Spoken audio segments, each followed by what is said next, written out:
We begin the current Daf Mesech Yoma Daf. Begin the new parak Bereshina, which we begin the avodas of the Trumas Adeshin, which is the beginning of the avodas of Yoma of that day of Yom Kippur. Some ideas we can discuss in today's Daf, like Trumas Adeshin, taking off the ashes on the side of the Mizbeach, and the lotteries that they made that day, and regarding the prohibition of counting the Jewish people. And some madrash about Shalom Melech, David Melech, and Kiddush Shidam Reglaim, which is regarding when you're starting to do the avodah, you have to wash your hands and your feet. So begin the current daf. Says the Mishnah Bereshina in the beginning, Kol Mi Sheretz L'Tumas Mizbeach. Whoever wanted to do Trumas Adeshin, and he claimed that day the base av is that family that wanted to do Trumas Adeshin in the morning. So time you could do the Trumas Adeshin, and there was no special lottery. But when there was a lot of Kohanim that wanted to do Trumas Adeshin, he says, I want to do it, and he says, I want to do it. So the way it was Ratzon Ba'il Mekedesh. So they would run up and go up the ramp, which was 32 amas long. Whoever got before his friend in the four upper amas of the ramp, which are right in the top of the mizbeach, so he merited to do the Trumas Adeshin, and that was the lottery that was done. Now, what happens if both of them would actually be equal, tie, they both made it to the top, so and none of them is first, so actually neither one of them actually gets to do it, and now actually all the count come to go ahead and do a new lottery. And what was this girl? So Hamamunda, the one in charge of the lotteries, would and he would tell to all the Kahan with tzviyu. He'd tell them, stick out your fingers. Meaning everyone would show his finger, as the Gemara is going to explain later on the parag, that they would go in a circle, and the one in charge would take the hat off one of them, and from him he would start counting, and each one would stick out a finger for the counting, and the one in charge would say, okay, whichever number it ends by, he's gonna win. And he would say throughout some number, 100 or 60, and way more than the amount of counting that were there. And he would start counting for the one that he took off his hat, and he'd start going around, and you go around in a circle until the number finishes. And whoever finishes by, so he's the one that wins. And so too for all the lotteries that they had there in the Beis Hamikdash. Now, what would the coins stick out? All the kahanim that were trying to get this avoid Trumas Adeshin. Either one or two fingers. The Gemara is going to explain exactly what does it mean. When do you do one or two, and what's with the problem about knowing how many kahanim you're counting. But the imitina good limits. One thing is for sure, you cannot stick out the thumb in the Beis Hamikdash. The Gemara is going to explain because of the Ramoy, because the people that are going to try to trick when the numbers are starting to dwindle down, and he sees where it's going to end, and he realizes the guy right after him is going to win the lottery. So he sticks out two fingers, and so he should be counting like two people, so that the number should end quicker, and that the one in charge is not going to realize. And because when you stick out a thumb, it can look really far from your other fingers. It looks like the fingers of two different people, and therefore that's forbidden to stick out. Now, one time it happened. So again, they would do the lottery only if two people made it to the top at the same time. But if let's say one guy beat the other guy, so he would be able to do it. Problem is, one time it was that both were equal, but they were neck and neck, and one of them ran up the ramp. And one of them pushed away his friend. The naf of the nishbaragla, and he fell, he broke a leg. So once the court saw that it's coming to danger, the skin should determine this mizbeach. So they instituted that they should only do it with a lottery, meaning initially it should always only be done. There's no more racing to the top. And the lottery, like we explained, regarding as they did with all the other ones. As the Mishnah says, there were 4 lotteries, meaning 4 times in the day that they came together to do this gairul. And this one, the Trumas Adeshin, was the first lottery. Now the Gemara asks, but this avoid of Trumas Adeshin, what's the pshat? May occur in the beginning, before this accident happened when they were running. Why is it Rabban did not institute a lottery like all other avoids of the Mishnah that we said that it's from inception it was a lottery? So why over here did they wait till they should race and whoever comes first and then once the accident, then they waited? Why didn't you do it initially? So the Gemara says no, because Mikar. So initially the courts thought, keeping avodas lailei, since this avodah is done at nighttime, and you could do Trumas Adeshin when it's still nighttime, when it's not the daybreak yet. So like Hashivalu, it's like we significant to people, and below also, people are not going to come. They're not going to come, and they're not going to come to fight about it. But even if once that they are coming, and not only that, both they say they're racing to the top, is coming to danger. So the king of then they instituted it to be as a lottery. The Gemara says, how could you say that about but the limbs and the fat, the avodah slailahi, that's avodah that's done at nighttime where it's kosher, that we said the opening Mishnah in the Shas and Mesech's brachas speaks about that the haktar is called a laila, where and Rabban institute, as the Mishnah says, who's going to bring the limbs to the ramp and who's going to bring it from the ramp to the mizbeach? And we see that that's part of the avodah, burning them on the mizbeach, and we see that we instituted that as a lottery. I thought avodah slailah is not significant. So the Gemara knows Seif Avodah Yomami. That is the conclusion of the carbon that was slaughtered and the blood was sprayed during the daytime. So it's considered significant the eyes of the Kahanim to come and to fight over it because it's really Avodah Zayim. It's just Megai Taran in the Nacht, but it's really something that's from the daytime. In contrast here, where it's starting at nighttime, it's a new thing, therefore it's not considered significant. But the Gemara says, but it didn't say the same svara here too also. Although it's done at nighttime, but it's the beginning of Avodah Zayim, because Amar Yechon says, Kiddush Yadav Trumas Hadeshem, someone sanctified his hands for the Trumas Hadeshem, which is every time before you do the Avodah, you have to do Kiddush Dam Raglayim. So if someone already sanctified his hands for the Trumas Hadeshem, they're taking off the ash of the Mizbeach, L'macha Ein Tzarech L'Kadosh, the next day, meaning once already is daybreak, he doesn't have to wash his hands again if he never left the Mikdash. And that's even according to Rabbi, who the Gemara brings in Zvachim Navites Mabeis, that Lina, meaning if it's overnight, it takes effect that you require Kiddush Dam Raglayim. He agrees that, but from Kreis HaGever, which is when either the person or the rooster would start making noise until the morning, that then the fact that it went from night to daytime wouldn't invalidate it. And the reason is Shekvar Kiddush Mitchil Zavaida, because you're already sanctified from the beginning of the Avaida. So you see that even though it's at nighttime that you're taking off the ashes from his bath, but that's considered quote unquote the beginning of the Avaida. So just like you're saying that from daytime, that even though you're going into the nighttime, it's considered Avaida Siyam. Here also, though it's by nighttime, but it's really the beginning of the Avaida, which is during the daytime. Shema says, no, don't read the words Shekvar Kiddush Mitchilas Avoida, that's the beginning of the Avodah Sayim. Ema says Shekvar Kiddush Mitchila La Avoida. Meaning, the reason why you don't have to do Kiddush Dam Raglayim, even according to Rabbi, that Lina Ma'el is that the fact that it's going from night to daytime, you have to do a new Kiddush Dam Raglayim, and you wouldn't have a Chumas Desh, you have to do it. Don't say because it's the beginning of the Avodah Sayim. It's because you already moved from the beginning for the Avodah. Meaning you did it L'Shem Avodah. Chumas Desh is not Avodah Sayim. It's not even the beginning of Avodah Sayim. So why don't you have to do a night Kiddush Dam Raglayim? Because when you did it for Trumas Hadeshen, you knew that in a few hours, and now I'm going to be doing the Avodah Sayim anyway. So you did it Mitchila le'avodah. And that's why you're not going to have to do it again, but not because Trumas Hadeshen is considered part of the Avodah Sayim. So therefore, that's one interpretation why it is that they did not initially institute the Paisa by the Trumas Hadeshen, because it's Avodah Halayla, and it's not even considered the Tchilas Avodah Sayim. Let me say a different interpretation. Meikar Saba, initially, the reason why they didn't institute a lottery was Kivin Dika Einashina, because there's the challenge of sleep. So also, people are not going to come, make an early shit at 5 o'clock in the morning. Who's coming, right? I mean, it's too early. Now, Kivin the Chazal said once they saw that they're coming, because they're going to come to danger. So then Rabbi instituted a lottery, but they thought that it's too early. People are not going to wake up that early. But what do you do with the same question as in the first interpretation?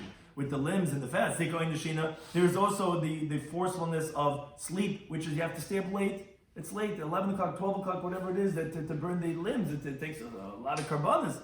But the Rabban Peyas, still the Rabban instituted a lottery. Says the Gemara, a classic concept I think that we all know, Shani Migna Mimekim. It's very different going to sleep than getting up. It's much easier for a person to fight sleep, to stay up at night and not go to sleep till the end of the night, than getting up from his bed in the morning, which is what Trumas Hadeshen is. So although they're both challenges of sleep, where it's hard to be up, but it's much easier to stay up than to get up. And therefore, that's why they said people will want to do the Kedarma and the Varm, but they're not going to want to do the Trumas Hadeshen. But the Gemara asks in general regarding what we're saying. But v'tikanta lahach gizahavi, is that really so? That because of, as our Mishnah said, that there was an accident that happened, so then they started doing new measures for regulations that they said we're going to do lotteries and we're not going to do this anymore. But tekanta lahach gizahavi, it actually was the other way around. It's because of the organizing of the Maracha and the Shnei Geziri Eitzim regarding the two pieces of firewood that they would put on, that the one who did the Trumas Hadeshen was the one that organized the fires in this bath, and since it was one kohen, so actually to the contrary, it was so significant to people, and therefore initially it required a lottery. And why are you saying that? Because it was insignificant, people didn't want to do it, therefore because the accident, that's only when they did it. But to the contrary, it should have had initially a lottery, because everyone would die to do the Trumas Hadeshen. Because the time like Luna Bryce and Misha Zach Trumas Hadeshen, whoever merits to do the Trumas Hadeshen. So if the gear says Zacha, Taisa discussed regarding Yizke, Yiski b'Siddur Maracha, so he merits to do the Siddur Maracha, organizing the fire. He brings the two pieces of wood, which were these two long logs, like the measurement of the Maracha. They would put on top of the woods of the Maracha, which the Gemara learns out from Sukkot later in the Chavav Mabez. So what do you mean? How could you say that people didn't want to go and so because they accident? To the contrary, who wouldn't want to? Because you get to do all these three avodas together. So Rashi explains like this. It says actually shtei takanas ava. It actually was two takanas. Meikar savalasa, as we said initially in our Mishnah, at the beginning they thought no one's going to come. Kim the chazad the kaasa v'asa nam desagan. Once they saw people are coming and coming to danger, so the beginning of they made a lottery. Now the problem is not work the other way. Even at the beginning of payasa, so now that they made a lottery, well, also people weren't coming anymore. Amri, they said it wasn't worth it for him to get up early in the morning and to be matriach out of doubt. Me, who says I'm going to win the lottery? It's not worth it for me that $5, $10 for the mega million. So Hadatekinalu said then they subsequently instituted whoever does the Trumas Adeshin, he'll get to be able to organize the fire of the Mizbeach and he'll be able to bring the two logs of wood. So that they come along and they'll come for the lottery. Which Taisus, according to one interpretation, says is not necessarily that it was actually two tarkanas in two different times.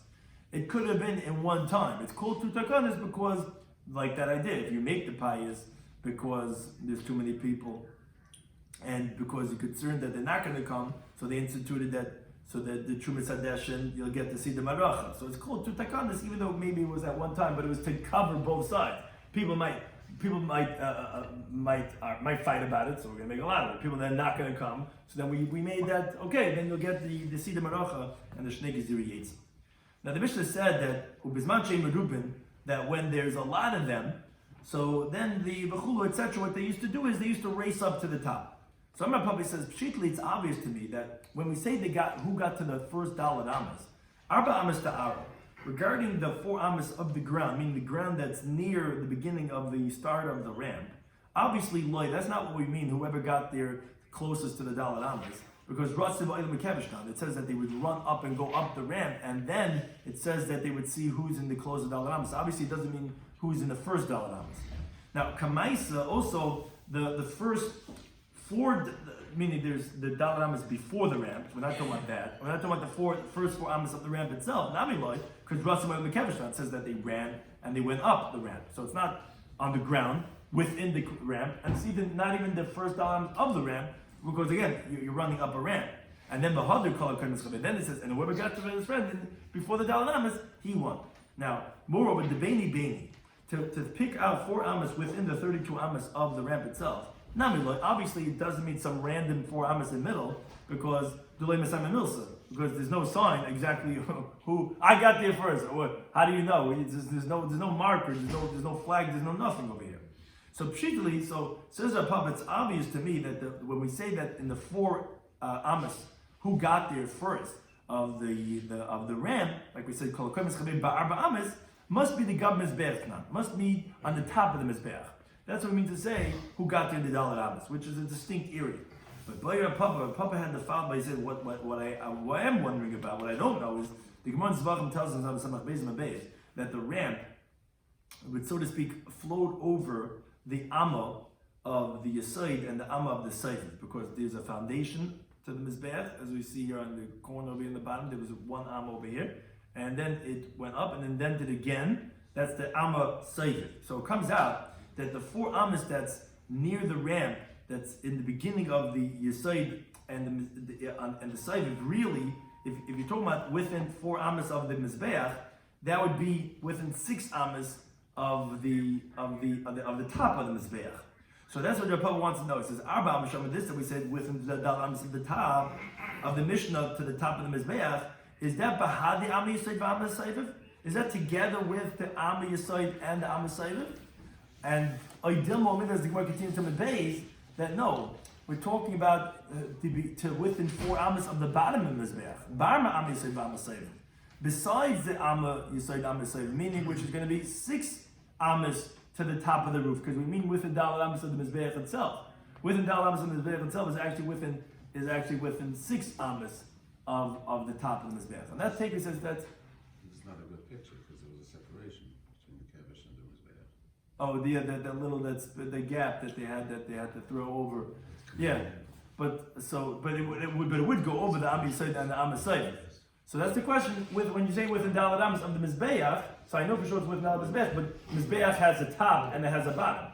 There's an extra 2 Amos that the bottom has over the top. So when you say within Daled Amos of the Mizbeach, do you mean the bottom of the Mizbeach, which is then 6 Amos from the top, or do you mean within from the top, which would be Daled Amos? Says you want to take a little standard. Papa did not know which, when we said within Daled Amos, which one that meant.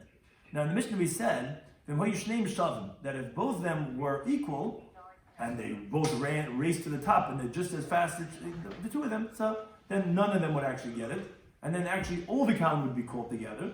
And the one in charge would say, okay, everyone stick out your fingers, etc. Now, what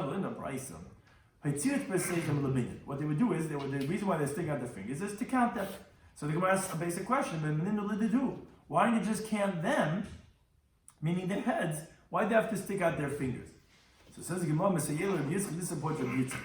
Because Rabbi Yitzchak, he says, you're not allowed to count the Jewish people. So I guess if they don't stick out their finger, you're counting them. Stick out the finger, you're not counting them, you're counting their fingers. Which he says, not count the Jewish people, even for a mitzvah purpose. That's like it says the pasuk in Shmuel Aleph. It says by Shaul, by Yifkedim bebozek, that he counted them with broken shards of earthenware, which each one took a piece of cheres, he threw it in front of him, and they counted those earthenware pieces. Why they have to do that? Why don't you just count the people themselves? No, because you're not supposed to count Jewish people. Rashi says, who said that bezek is the terminology of mivzag, which is obviously that word bezek, which could mean shattered, like a broken piece of earthenware. But maybe they really counted them, the people themselves. And what does it mean? It's actually the name of a place. He counted them in Bazek. Because it says the pasuk in Shoftim, that he was in Bazek, that's the name of a place. So how do you know that they counted broken earthenware? Maybe they counted the Jewish people themselves. How do you know it's an issue to count people? This is the Gemara, it's from the pasuk in Shmuel Aleph that says, "Vayishama Shaul es am," that Shaul announced to the people, "Vayifkedem b'tlaim," and he counted them with sheep. He commanded each one to take one of the sheep of the king and come to the open area, and he counted the sheep. And again, why they have to count? Why have to each one take a sheep and count the sheep? Because obviously you're not supposed to count the people themselves. Now, actually related, the Gemara says we just mentioned 2 times that Shaul counted them, once with broken shards of earthenware and once with sheep. So the Gemara says an interesting idea that Amr Belazar says. First, the Gemara says a different idea. Whoever counts the Jewish people, he violates a negative prohibition in Torah. Like it says the pasuk in Isaiah. It says that the Jewish peoples, they would number like the sand by the sea, which cannot be measured. Which lo yimad cannot be measured is telling you that you're not allowed to measure, that it's allowed to count people. Now, he says, he actually violated 2 negative prohibitions. Like it says the pasuk, lo yimad v'lo yisafar. They won't be measured and they won't be counted, which is 2 yisurim, lo yimad and lo yisafar. Therefore, it's forbidden to count the Jewish people. Now, Amr B'Shmuel ben Nachmani, Yunus and Rami, he posed actually a contradiction. He says, on the one hand, it says the pasuk, that the counting of the Jewish people will be like the sand of the sea, which obviously that they could be counted just like the sand of the sea. You go ahead and try to count it. But it says the pasuk we brought says that they will not be measured, it will not be counted. So how do we resolve this? It says, well, like that's not difficult.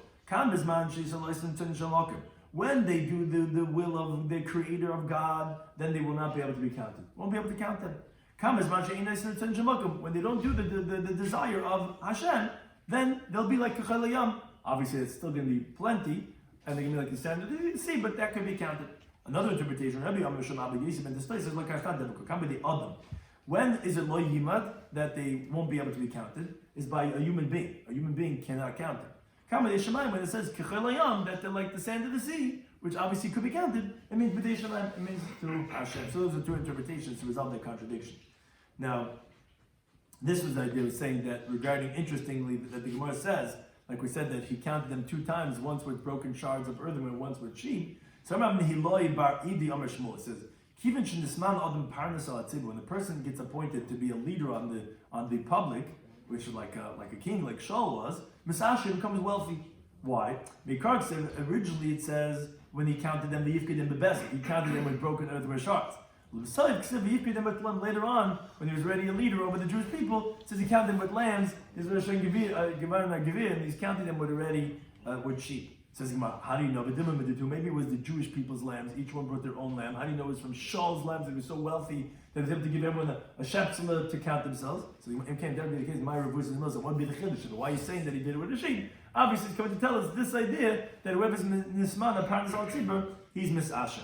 Now, once we brought in this idea about Shaul, so the Gemara gets into a discussion regarding Shaul HaMelech and a comparison with David HaMelech. First, the Gemara brings a pasuk in Shmuel Aleph when there was the war that Shaul had with Amalek. So it says Vayorav Banachal, that he contended with him in the valley. Now, Amr Mani, he darshans, he says it doesn't mean that Shaul fought Amalek in the valley. Rather, it means he contended with Hashem al Iskinachal regarding the topic of the valley. What does that mean? The HaKadosh Baruch Hu said to Shaul, as the pasuk says, Lech v'kisas Amalek, go and hit and kill Amalek. So Amr says, Hashem, how could this be? Regarding one soul, the Torah says, you have to bring the decapitated calf, and that's the nachal. Iske nachal is, because it says, by nachal esan, you bring the calf to the hardened valley and you decapitate the calf over there for one person who was found dead. So, all these souls, a whole nation, Allah is coming to become all the more. So, how can you tell me to kill out a whole nation of people, men, women, children? Now, if the men of Amalek sin, what did the animals do wrong? If the adults sin, how can you tell me to kill little children? Heavenly voice came out and said to my pasuk girls, don't be so righteous that you think, oh, how can you do such a thing? You don't know better than the divine will of the creator of the world. Similarly, it went the other way.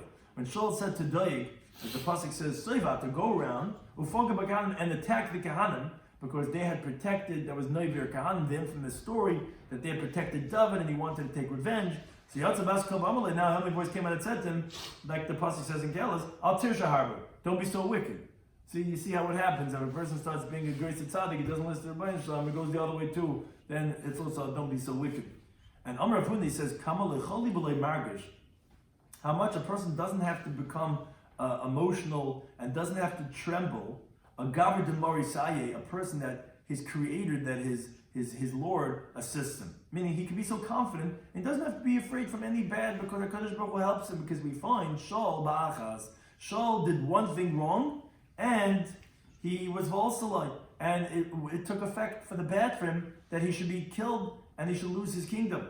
David Bishtanya, David HaMelech, who stumbled twice, Volsalite. And it didn't take effect anything for the bad for him because David HaMelech, Marsha explains, he was always confident that Rabbi Shloimy is going to help him and that he's going to do tshuva and Hashem is going to be there for him. So you see that if someone's confident in Rabbi Shloimy, he could even stumble more times and it still won't have a negative effect. As the Gemara says, Shaul Ba'ach is mine. What is this one thing that Shaul did wrong that he lost his kingdom? Is Ma'aseh Agag, the story that we just brought in before. That's why we got into this discussion, where by Agag, he didn't kill them out. He's like, what, Hashem, how could we have to kill out a whole nation of people? And that made him lose and that he was killed.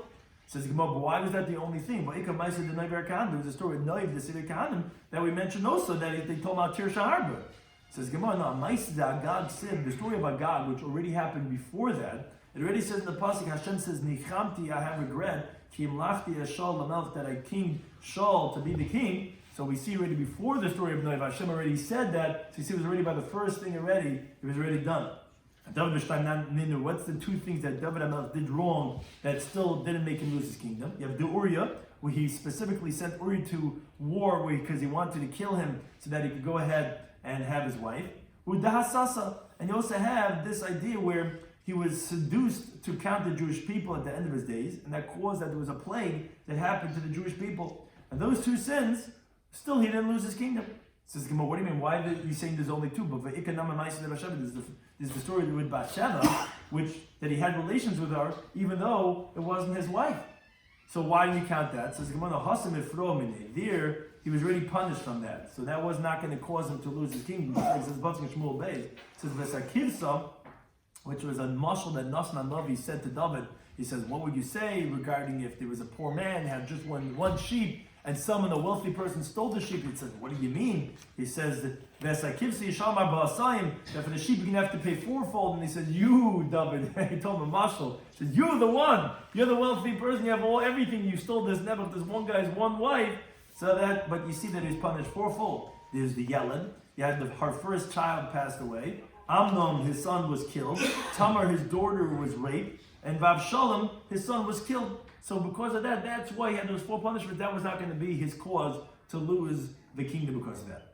But it says Gemara Hassan Nami, what do you mean? There also, you said from the 2 things that he did wrong, which was the Hassas of the min, that he counted Jewish people, if he was also already punished from that. Why was that from the 2 that he might have lost the kingdom? The Chilek says the Pasuk Shmuel Beis. So the Yitin Hashem Dev, Hashem gave a plague. The Ger says, Be Yisrael, the Jewish people, may have Baker, from the morning until the designated time. So then why was that counted as the 2 things? It says, there they didn't go and punish him from his own body.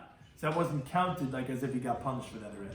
So that he shouldn't lose his kingdom. It says, they're also by Bathsheba, there he wasn't punished from his own body, it was only from his children. So why are you saying again, why is Bathsheba not counted from the 3 things, and why are you saying only 2 things? Says no, the truth is that even by Bathsheba, besides the 4 things that happened to his children, he was also, his own body was afflicted. For 6 months, David HaMelech had tzaras, so it was on his own body. Uparsha in Sanhedrin, there's a great court they separated from him. And the divine presence removed itself from him. This is what it says the Pasuk tell him, Yeshuvuli, they should return to me, those who fear you, those who know your testimony. I mean, David HaMelech's begging that the Chacham should come back to him. This is the Pasuk tell him, Hashivali, Sasayin Yeshecha, return to me the joy of your salvation. So it did afflict his body. And therefore that's a difference. But Bathsheba, it was by his body, and therefore it was considered a parmine. However, regarding the other situation where that was not considered from his own body, and that's why it would have been when he counted the Jewish people. Therefore, he should have been punished, but again, he wasn't because Hashem was helping him. But says there's another thing, and Rav says Kibul David Lashon Hara. David HaMelech was Makabel Lashon Hara on Mephibosheth from Tziva, so therefore that should have been the 3rd thing also. Says Gemara, Shmuel, no, he's going like Shmuel Dama that says, as the Gemara elsewhere discusses, like Kibul David Lashon Hara. No, David HaMelech was not Makabel Lashon Hara, and it's not what he was doing. It says he go another approach, Rav Nami, even according to Rav Nami that it says Kibul David Lashon Hara, the David accepted Lashon Hara, Ha'farminate. But they collected from him already Mida b'Mida, measure for measure, where he was taking away the portion, the inheritance of Mephibosheth, and David HaMelech then lost his own nachla. Because Amar said, when David said to Mephibosheth, the Pasuk Shmuel Beis, Amarti, I said, you and Tziva, which was his Eved, you're both going to divide the field, meaning he took away from Mephibosheth his inheritance. Heavenly voice came out and said to David, we know that the Davidic dynasty was separated from the Malchi Yisrael. Yeravim took the 10, and Rechavim was left with 2.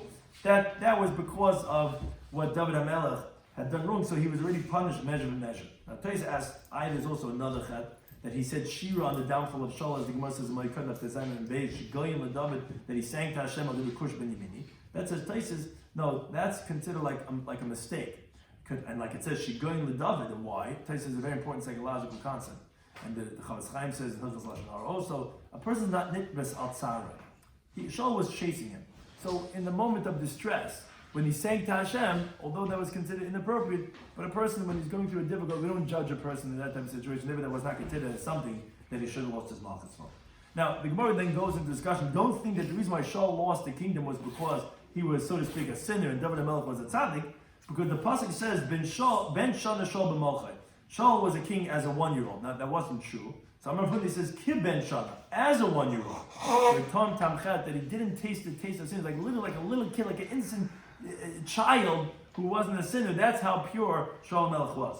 So Maskul of Nachman Yitzchak, he says, maybe Kiben Shana, maybe it means when he was like a 1-year-old, Shemaluchach Betit B'tzayah. He's dirty in the mud and with excrement, he's touching his diapers. How do you know that that's not what it meant? Like a 1-year-old, his old schmitzig, old dirty, you just gave him a bath, and 2 hours later you gotta give him another bath. So Achaviyu Leil Rav Nachman, so they showed to Rav Nachman, Siyuta B'chalma, in his dream, they showed him a whole bunch of scary looking angels that were terrorizing him for having said such a disgraceful interpretation of what it meant that Shaul was like a 1-year-old.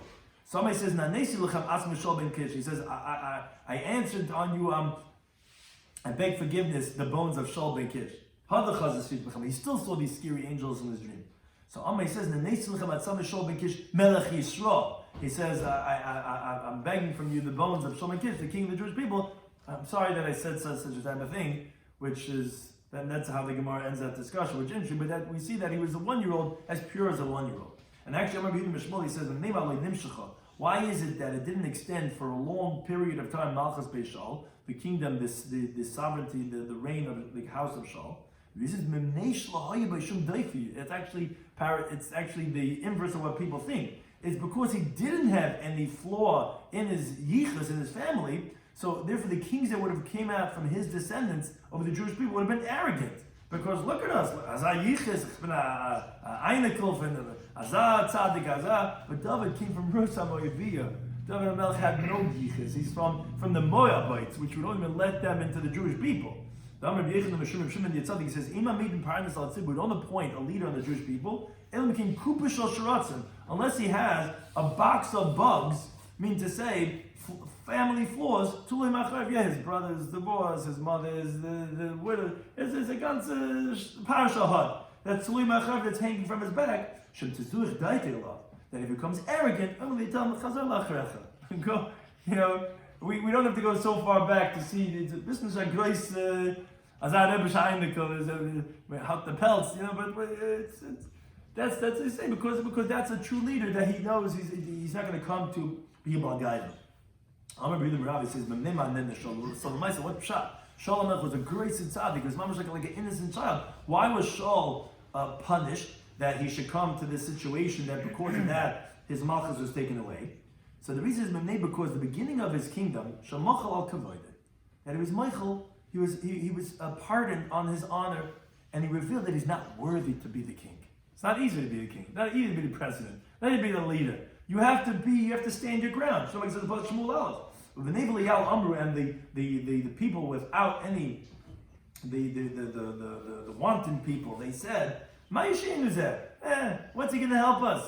But and they disgraced him. We need a Rav, we need a president. What do we need this king for? They didn't bring him any gift offering to show like to the king who, as normally you come with a gift.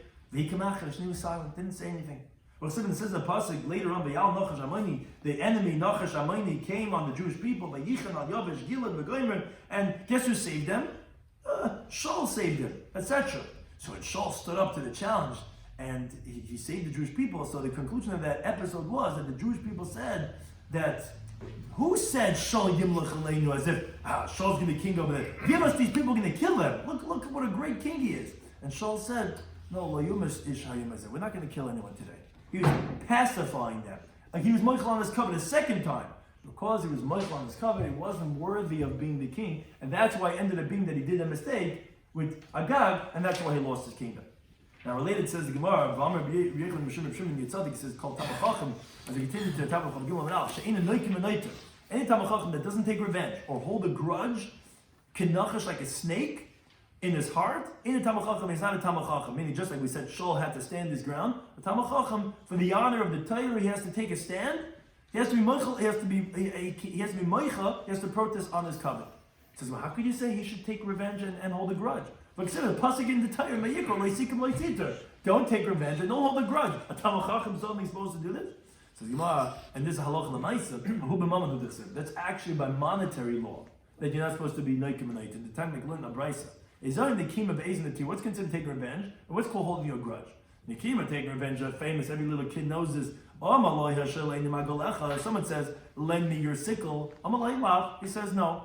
So who? So the next day, the neighbor who you just came yesterday to ask him to borrow his lawnmower, he comes over and says, "Lend me your hatchet." Amalai says, "I'm not going to lend you. Just like you didn't lend me." That's revenge. What's considered holding a grudge? Amalai says to him, number one goes to neighbor number two. He says, "Lend me your hatchet." Amalai says no. So Amalai says, "Lend me your shirt, your jacket." Amalai says, "Here, take it." I'm not like you that you didn't lend me. Ich bin not best to the mensch. That's holding a grudge. Where you see the guy's holding on to it, and he can't get his mind off of it. That this guy, he has this. I see he hasn't done anything with it. But one thing is that that's only by monetary law. Borrowing things, for example, that's the problem that come in the Torah. But regarding personal things, that's not. Says the Gemara, is that really so that the physical pain, meaning emotional pain, that there's no nekama over there? But Vatani with the Brisa famous kur hanelav benim oilvim, those who are disgraced and don't disgrace back. Shemich hapasim ein mashim, they hear the disgrace and they don't respond. Oisim ahava v'smeich mi'yisur, they do out of love and they rejoice in their affliction. Alena karzmayim on them, the pasuk says in Shayftim bo'yavon, and those who love are the lovers of Hashem. Are katzeis Hashem is big verasa, they're like those that are going out of the sun in its might. The sun just comes out and shines its sun on the whole world. So why is the Talmud Chacham taking the kama? I thought a person is not supposed to take revenge even when it's an emotional thing, if someone embarrassed you or whatever it is. Says Gemara, no, it's not true. The Talmud Chacham, yes, he's supposed to hold the grudge. And therefore, like Rashi says, if someone else comes and takes revenge, he's not going to protest. He's going to be quiet and let the person take revenge. And therefore, although he himself is not going to respond, he's v'enim alvin, but he's holding a grudge, yeah? And if someone does something, he's not going to stop the guy. But says, how can you say that too? Another famous teaching. Whoever goes beyond his measures, meaning he's breaking his midas. Then they remove all his sins. So I thought he's not even supposed to hold a grudge because it's maval midaisa. It doesn't bother him. Says Gemara, that's only talking about the mefaisilei. That they appease him, meaning the guy asks mechila umefais, and then he's appeased. That's where we say that the person is going to be maval midaisa. But if the person doesn't ask for forgiveness, he comes and he's mavazi or whatever this and that, Talmud Chacham has to be night. Again, in action, he's not going to actually do anything because he's going to be nelam and alvin, but he's going to hold a grudge on that person who did this inappropriate thing. Somebody was discussing today's daf in the beginning of Yoma Daf, in the second parak, Rabbi Shloimy Schwartzberg. We said that in the beginning, like the title of the parak, whoever wanted to do Trumas Hadeshin, he could do the Trumas Hadeshin. When there were many people, so they would race up to the top. Whoever got into the Dalet Amos first, he won. Now, what would happen if they were equal? So the one in charge would say, okay, everybody, now it's not only you two count, everyone's going to be part of the lottery, and stick out your fingers. They would stick out either one or two fingers, so to explain the Gemara why it would be two, it would simply be only one. And they wouldn't stick out the thumb, because again, that it could look like two different kahanim, and then the numbers, he's going to play with the numbers over there. Now, there's a story that it came to a situation of danger, and they instituted that, no, it's always going to be only with a lottery, and this was the first of the 4 lotteries that they had every single day, which we'll explain the lotteries on later Mishnahs. Now, why initially did they not do it with a lottery? Every avodah was done with a lottery. Why would Trumas Hadeshin be any different? So the first person in the Gemara says yes, because avodah is laila. They thought, okay, it's a nighttime avodah. It's not chashav. My people know it's going to come. Well, what's a yivam b'dam? That's also nighttime. No, it's not a nighttime. It's considered the end of avodah zayim. What's a Trumas Hadeshin? It's the beginning of the avodah zayim. It's not the beginning of avodah zayim. This is we say kiddush reglaim. You don't have to do it because you already know you're going to do avodah zayim, but it's not considered avodah zayim. But once they saw that the people are coming, it's coming to a situation of danger, then they instituted, okay, we're only going to do it a lottery. Second approach, the Gemara says, the reason why they didn't do a payis originally was because why are people not going to come? Not because the avodah zayim is not chashav, simply because people are too tired to get up early in the morning. Yavam b'dam is also a nighttime avodah. It's also people are going to be sleepy. Yeah, but it's much easier to stay up late at night than it is to get up early in the morning. And the Gemara actually concludes that ultimately it actually was 2 takanas that there were. But once they instituted the payis, which was the first takana, then people stopped coming because who says I'm going to win the lottery? And when was the last time I won a Chinese auction? It's not worth it for me. Oh, but then they went and they said, you know what? If you win this package, you not only get the Trumas Hadeshin, you'll also get the Sida Hamaracha, and you'll also get the 2 Gzirei. All then people started coming, so that was the 2 takanas that they did. Now, the Mishnah said whoever got there first in the Dalet Amos, he won. So he said that it definitely means the top of the Mizbeach, because it says they ran up and then who got it? The only question was, is it together with the Am Yisrael and the Am Yisrael or not? Because that would make it into 6 Amos. Then we said they would count the fingers. Why didn't they count the people themselves? Because it's an issur to count the Jewish people, even for the Bar Mitzvah. Now we actually had a contradiction on the Jewish people like the sand of the sea, which obviously can be counted, or that they cannot be counted. So it said, when can they not be counted? Either when they do the desire of Hashem, or that's b'dei Adam, but b'dei Shemaim, they can be counted k'chayil yom, or when they're not doing Ritzayin Shalachim. We said that by Shol, by Yor, by Nachal means regarding Al Iske Nachal, which was that he said, Hashem, how could you say to kill out a whole nation of men, women, and children when even one person dies, you have to bring the Eglah roof? He says, Al Titzah Lekar, when he killed out Noiver Kahanim, he says, Al Tir Shahar, don't be so wicked. We said that Kamal Echol Margish, someone that has faith in that Rebbeinu Shalom Shol, he did one thing wrong, he lost it. David did 2 things wrong, and he didn't lose it. And the Gemara got into discussion. I did other things. We said no, that he already got punished for those, and therefore that we said that there was only 2 things by David that he should have lost it, but he didn't do it. And we said, don't think that Shaul wasn't a tzaddik, he was like a ben Shana, and he had no flaw in his family, and that's actually why he was not in Mishachim Malchusa, because he has to Kupa Shal Shratzen, and Shaul got punished originally that this should all happen because he was Meichel al Kavaydai, and just like a Tamachachim has to not be Meichel on his cover, has to be Neikim and Neiter, and we said, however, it says in Torah Le'Sigma Le'Sita, that's only by monetary law. But actually, he should hold a grudge in his heart. It says that Ein Alvin means that he's not going to go and respond, but he'll have his gabbai go ahead, or someone that he won't protest. It says that even in his own heart he shouldn't.